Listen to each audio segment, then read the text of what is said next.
जी अस्सलाम वालेकुम students, lecture number 12। आज हम लोगों इस लेक्चर को स्टार्ट करने से पहले पिछला छोटा सा रिव्यू ले लेते हैं।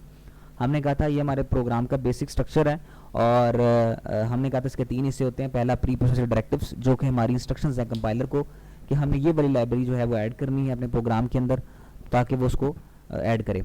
उसके बाद मेन फंक्शन है, उसके बाद आपकी सी स्टेटमेंट्स हैं यानी बॉडी ऑफ द प्रोग्राम। ठीक हो गया। अच्छा जी, उसके बाद आज का लेक्चर है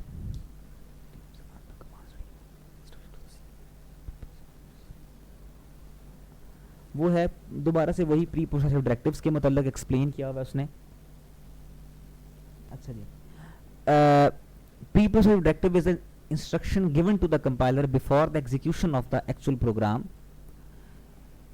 Preprocessive directives is also known as the compiler directives. The preprocessive directives are processed by the program known as preprocessor. It is a part of the C++ compiler. It modifies the C source program before compilation. The semicolon is not used at the end of the processor directive. अच्छा, यहाँ पे देखा है आपने, directive is instruction given to the compiler before the execution of actual code, actual program. Preprocessor is also known as the compiler directives. यानी ये आपके compiler को instructions होती हैं कि जो है वो before the execution of the program कि आपने जो है वो ये वाली लाइब्रेरीज को जो है वो ऐड करना है। ये हम कंपाइलर को इंस्ट्रक्शंस बेसिकली प्रोवाइड करते हैं। ठीक है, और ये हैश के सिंबल से स्टार्ट होता है। उसके बाद आप इंक्लूड का कीवर्ड इस्तेमाल करते हैं और उसके बाद उस लाइब्रेरी का नाम जो आपने उसके अंदर ऐड करनी है। मिसाल के तौर पे ये कहता है different types of pre processor, या इसकी भी डिफरेंट टाइप्स हैं।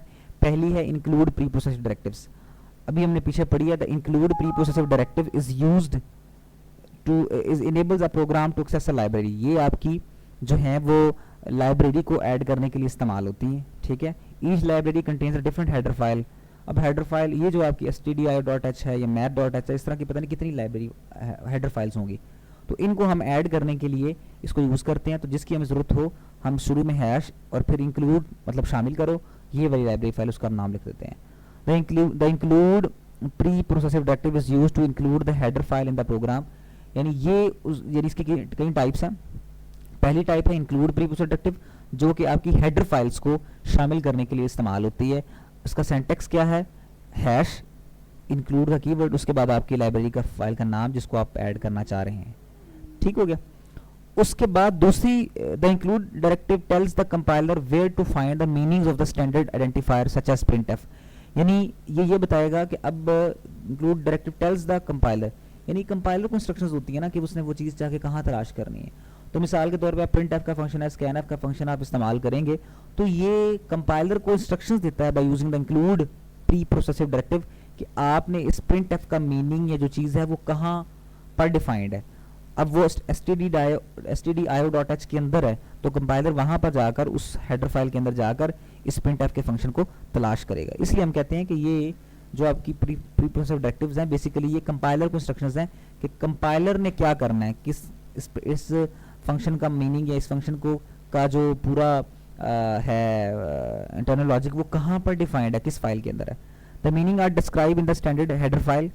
The header file stdio contains the information about the standard input and output functions। यानी इसने एक मिसाल दी है स्टैंडर्ड इनपुट आउटपुट फंक्शन, यानी ये एक है जिसके अंदर तमाम इनपुट और आउटपुट से रिलेटेड जितने भी फंक्शन है वो इस हेडर फाइल के अंदर है। इसी तरह एक math.h है जिसके अंदर मैथ के जितने भी फंक्शन है, स्क्वायर रूट वगैरह सारे वो इसके अंदर पड़े हुए हैं।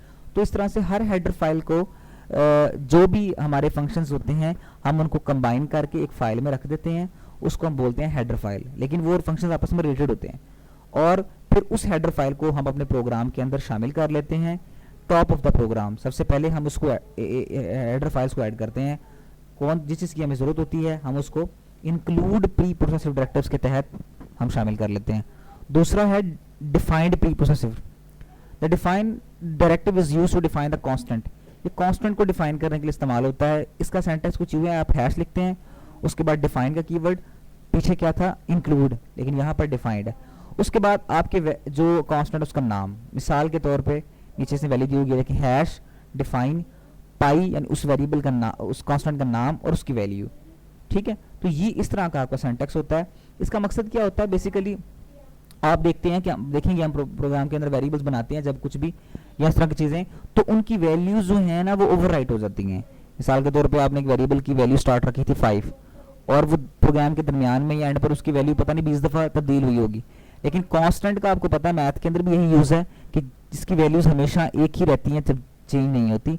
तो जब हम किसी ऐसी चीज़ की वैल्यू की ज़रूरत हो जो हम चाहते हैं जिसकी वैल्यू तब्दील ना हो, तो उसके लिए फिर हम कांस्टेंट डिफाइन कर लेते हैं by using the define pre progressive directives. ठीक हो गया।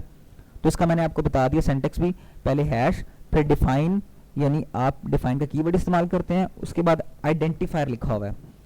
आइडेंटिफायर का मतलब यह है उसका नाम, और वैल्यू का मतलब है आप उसकी जो वैल्यू है, मिसाल के तौर 3.14, आइडेंटिफायर उसका नाम आ गया पाई, और डिफाइन का कीवर्ड उसके पहले आपका हैश, ये स्टार्ट है। हैश ये बताता है कि ये उसके प्री प्रोसेस्ड डायरेक्टिव का स्टार्ट है। ठीक हो गया जी, अस्सलाम वालेकुम।